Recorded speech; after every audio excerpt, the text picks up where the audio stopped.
Today, we shall be talking about the methods of floating new issues in the primary market. When a new issue comes in the primary market, what are the methods of floating those securities? To begin with, when we talk of financial market, we divide it into money market and capital market. Capital market is further subdivided into primary market and secondary market. We have made separate articles on financial market and capital market. You can go and have a look on those. Today's topic will be limited to how to raise funds in the primary market and the methods of flotation of new issues. That portion of capital market which deals with the issue of fresh new securities is called primary market. You can very well gauge from here that primary market is one section of the capital market. And the condition is that it deals with the issue of new securities. Therefore, this primary market is also called new issue market because in this market, new securities, new shares, they are being issued for the first time. Secondary market is called the second-hand market. Already issued shares are passed from one hand to the other hand. But in primary market, it is the new securities being issued for the first time. The securities here include preference shares, equity shares, debentures, bonds, loans and deposits. It can take any form. So coming back to primary market, the market for the issue of securities by new companies. If a new company is going to raise funds, it has automatically be new securities. And if existing companies are issuing securities, then the primary market deals with the new issue of securities. We do not deal with the securities of existing companies which are already issued, which are already subscribed by the public. It's not dealing in that. Primary market is dealing in the new issue of securities. Either the company is new, automatically everything is new, and if the company is existing old company but the securities have to be new, new is the condition. As small children fight for new books, new mobile, new pen, new pencil. Similarly, primary market has the condition of new. Primary market directly contributes in capital formation of a country, the economic development, because you are going to raise funds and companies are going to get bigger and higher. So, the capital formation of company is contributed by the primary market. Company directly goes to the investors in the primary market. The investable funds, they are shifted from the savers. Supposingly I, part of general public, have little savings.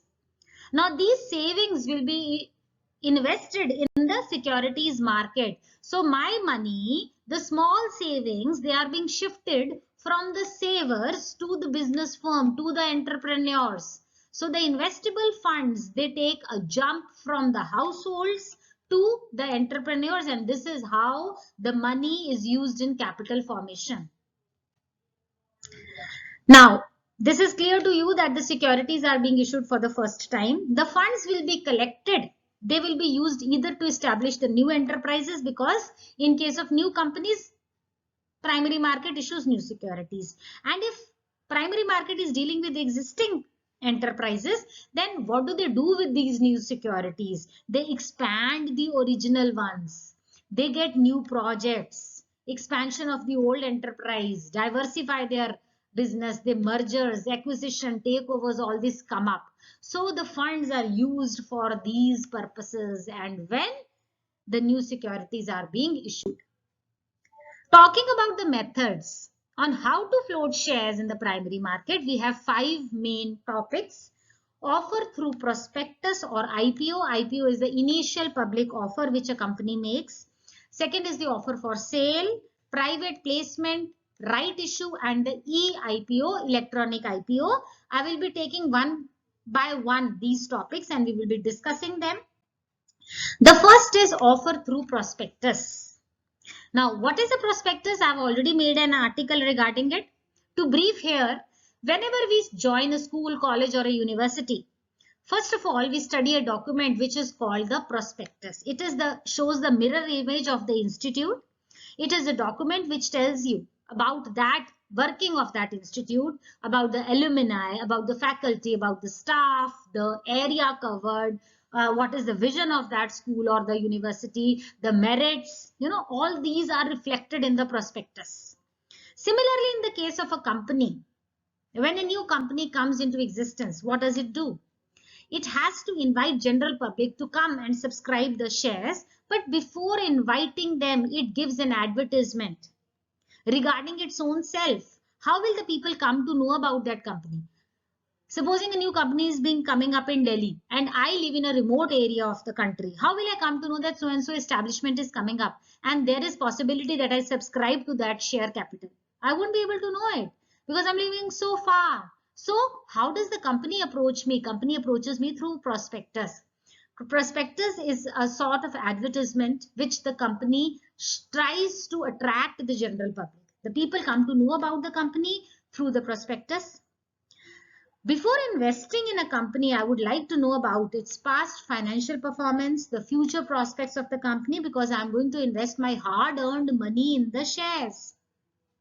I want each and every detail for which the purpose the funds are being raised. What will be the usage of these funds? So the company issues a prospectus so that it's able to inform the people about it and it attracts the public about it. Actually, the prospectus is the horoscope, the biodata of the company, in which the people get a glimpse of the thinking of the company, about the working of the company.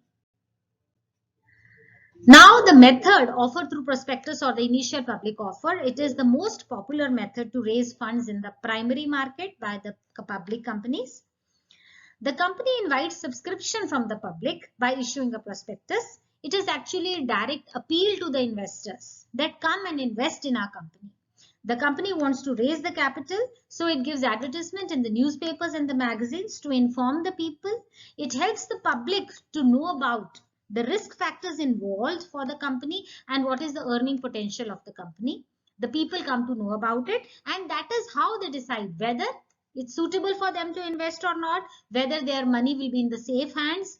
Obviously, an investor wants better returns on the invested amount. So he has to make it sure that he is investing in a potential based company, right? So to have a glimpse of it, you go through the prospectus, and the first method I'm discussing is offered through prospectus, through which the public is being invited to issue. The contents of the prospectus has to be in accordance with the provision of the Companies Act, and as per the SEBI guidelines mentioned, the companies cannot cross those limits. Through IPO, public is approached, large people are approached at once. Many a times, the company may involve certain intermediaries to raise capital from the public. These intermediaries include certain brokers and the bankers and of course the underwriters. Now coming to the second method, which is called offer for sale. Now we take an example. This is Mr. K. He is going to launch a new company. He issued a prospectus, invited subscriptions from the public, but somehow, unfortunately, this prospectus method did not work in his case. He was expecting people at large to come forward and subscribe to the issue, but people did not. He did not get a very positive response. Now, what to do? It is a very sad situation for Mr. K. So, can it be possible that Mr. K, he sells his security to somebody called an intermediary? The intermediary will purchase these securities from Mr. K, and again the intermediary will sell. In fact, the intermediary will resell these securities to the general public. It is a very simple example of retailers. What do? They buy the product from the wholesalers, they keep their margin, they keep their profit, and then they sell it to the customer, to the people, to the general public. So first of all, the wholesaler to retailer, and then from retailer to general public. So here also it's like this. From Mr. K, the security is passed on to the intermediary, and from intermediary it passes on to the public. So this is called offer for sale. The securities are ultimately offered to general public, but not directly. Indirectly, they go to the general public. Ultimately, they have to go to the people only, but the chain creates and the intermediaries come in. The company will sell it directly to the intermediary and the intermediary will sell it to the general public. The intermediaries are like issuing houses or the stockbrokers who do this work. Issuing company shall sell the entire lot of securities. The intermediary is not going to keep the securities to itself. The issuing company will sell it to intermediary at an agreed price, usually the face value. And then the intermediaries, they will not keep the securities to themselves. They will resell these securities to the investing public. But they will be selling it at a higher price to earn their profit. For example, the company must have sold the share at rupees 100 to the intermediary, and the intermediary or the broker will resell it to the general public at rupees 200. So he keeps his margin. Very fair. So the company is happy and the broker is happy. The company is relieved from the tension that public is not subscribing to the issue. So much of formalities the company is relieved from, and company is also relieved from the complex procedures. So it is a good bargain for the company and for the broker as well. Okay, so this is now the third method is the private placement.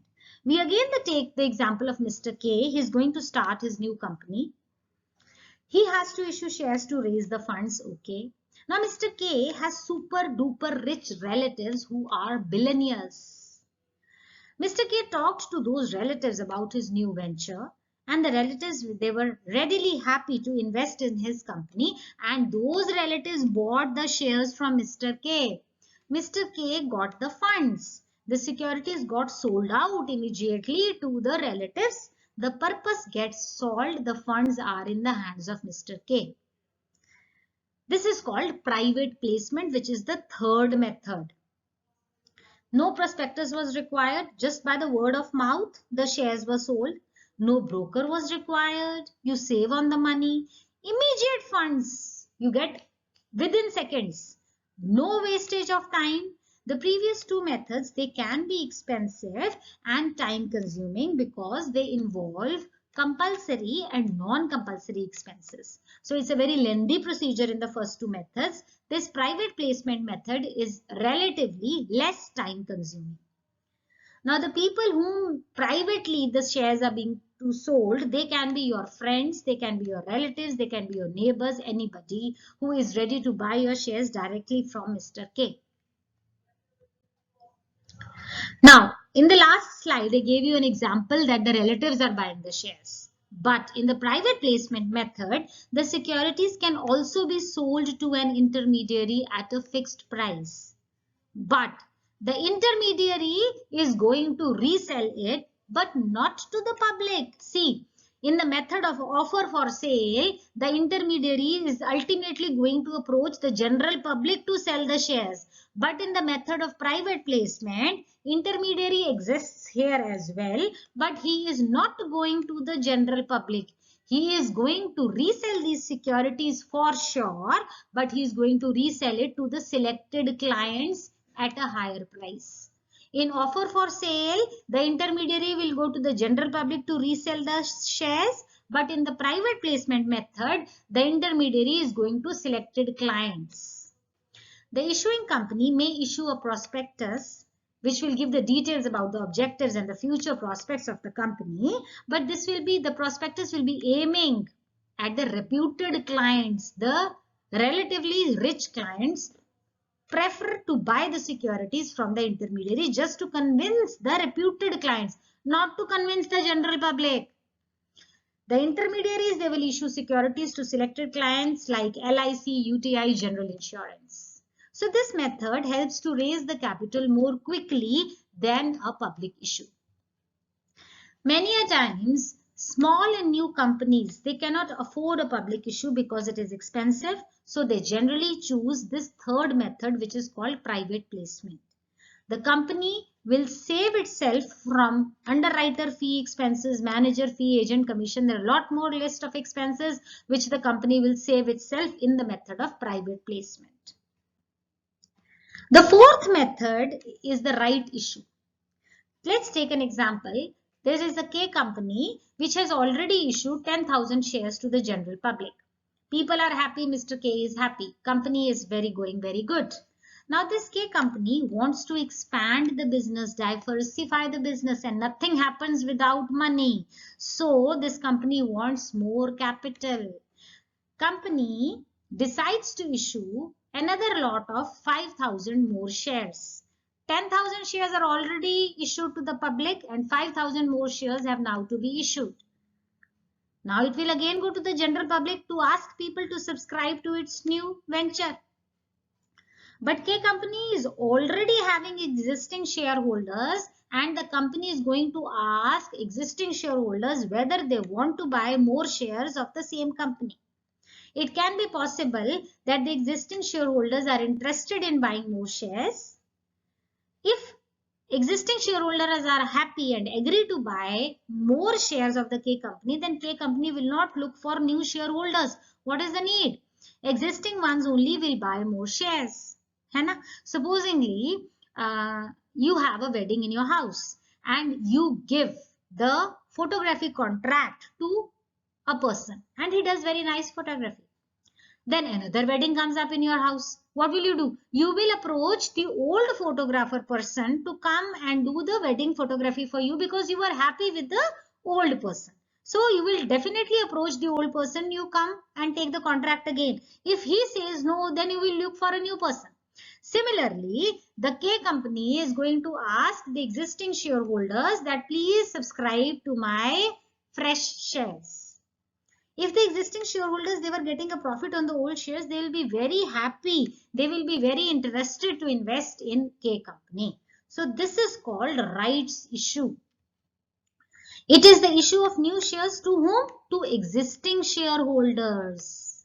Existing shareholders will want to retain their ownership. See, supposingly this is the capital of a company and here new shareholders come up. So this much capital is given to new shareholders. What is old shareholders are going to lose this much of the capital of the company. So they don't want to lose the capital. They will be interested to invest in the K company. The ownership of the existing shareholders will be diluted. The decision-making process will be affected. If new issue is directly issued to new shareholders, existing ones, they will lose their share in the capital the way I told you. They will lose the control of the company and they will water their liquidity. So there are high chances that the existing shareholders do not want new shareholders. They will say, we will only subscribe to this venture. The company gives a chance to existing shareholders as they are already associated with the company. If the existing ones say no, we don't want, then the company will go to the general public for subscription. Now, a right issue is a privilege, a facility, which is given to the existing shareholders to subscribe to new issue of the shares. According to the terms and conditions, they have to apply everywhere, these terms and conditions. The shareholders are offered a right to buy new shares in proportion to the number of shares already hold.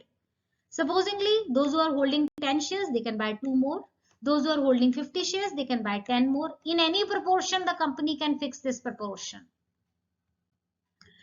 It is called right issue because it is the preemptive right of the shareholders. What is the meaning of word preemptive? Means the right which you give to the old shareholders to subscribe to the new shares. It is the right of the old ones, old shareholders. The company has to offer the new issue to the existing shareholders before subscribing it to outsiders. The stock exchange does not permit the existing company to go for a new issue without giving this preemptive right to the existing shareholders. First, they will be asked. If they say no, then you will look for new people. The fifth method is the eipo. E means electronic and IPO means initial public offer. When the initial public offer goes on an online platform, a digitalized platform, it is called eipo. When a company first time issues shares to the public, it's called IPO. People buy from IPO, they sell it later, they make profits out of it. The issuing securities through the online system of stock exchange is called eipo. The company which proposes to issue capital to the public through this method has to enter into an agreement with the stock exchange. The SEBI registered brokers have to be appointed to accept the applications and place the orders with the company. When I say SEBI registered brokers, I mean the broker who are registered with SEBI and they are given a license by the Securities and Exchange Board of India. The issuing company also appoints a registrar to the issue, having electronic connectivity with the stock exchange. So this is the fifth method, and here I come to the end of the article. I hope I have made the things very clear to you. In case you have any doubts relating to this, you can ask me in the comment section. If you want to give me a suggestion, you are more than welcome. Please write it in the comment section. Kindly like and subscribe to my channel. Thank you for watching. Stay safe, stay blessed.